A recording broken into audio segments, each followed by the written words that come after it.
This week on the Austin Healey channel, we finish sandblasting the inner body, we get the generator put back together, and we start putting the outer body on to get everything lined up.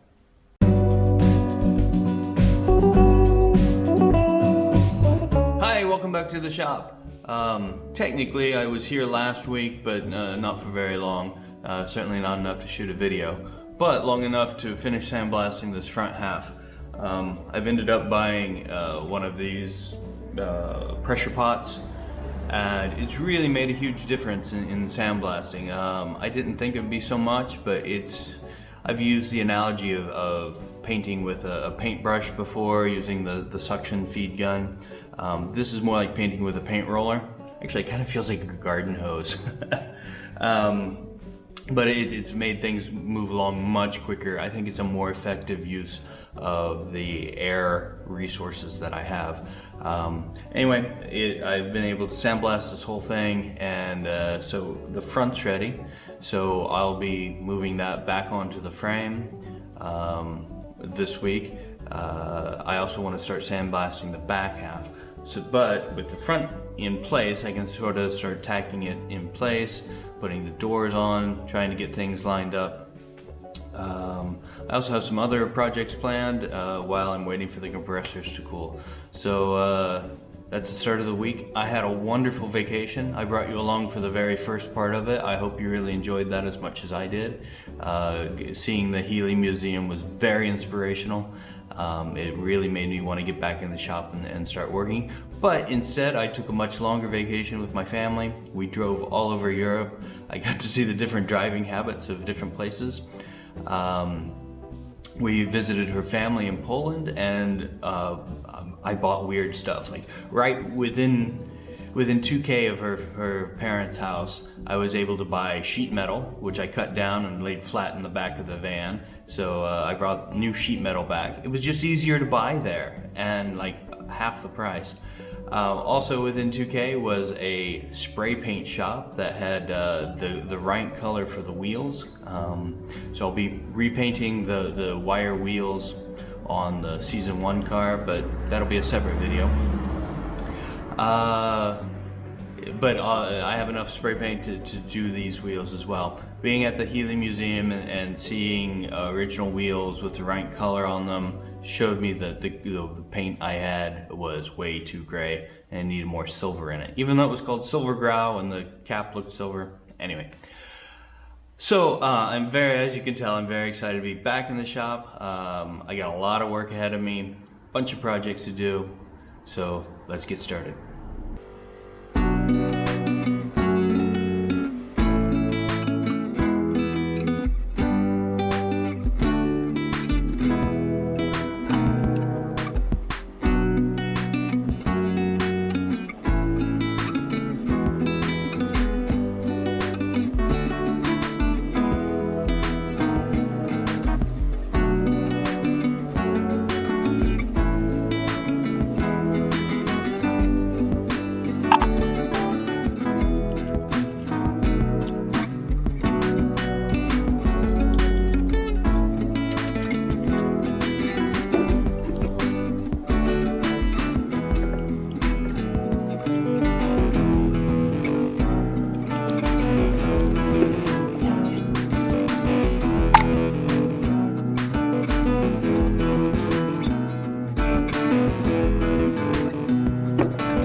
So there's something really cool about the door hinges I wanted to show you.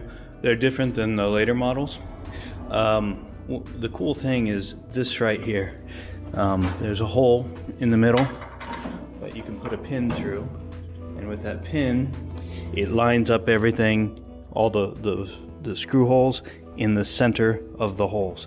I don't know if this is a if it's a BN1 feature or if it's specific to this car, but I'm really glad it's there. It makes putting the doors on so much easier,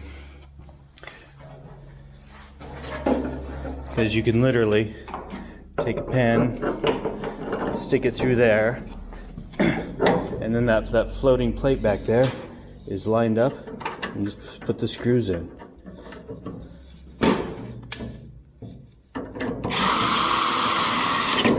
That simple.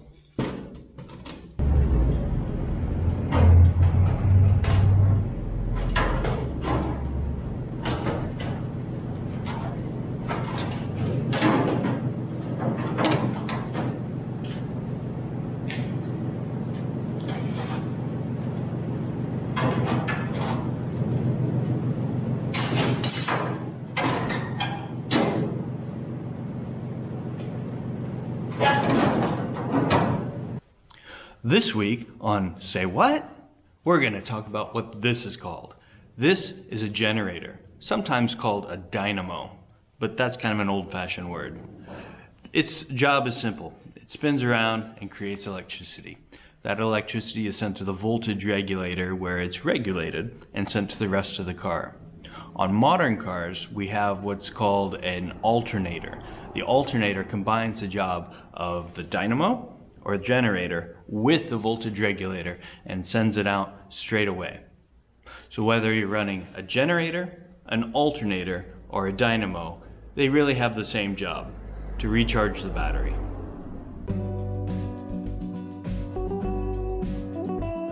If you want to come along on the ride as we complete this project, click the subscribe button. If you want YouTube to tell you every time there's a new video, click the alarm bell.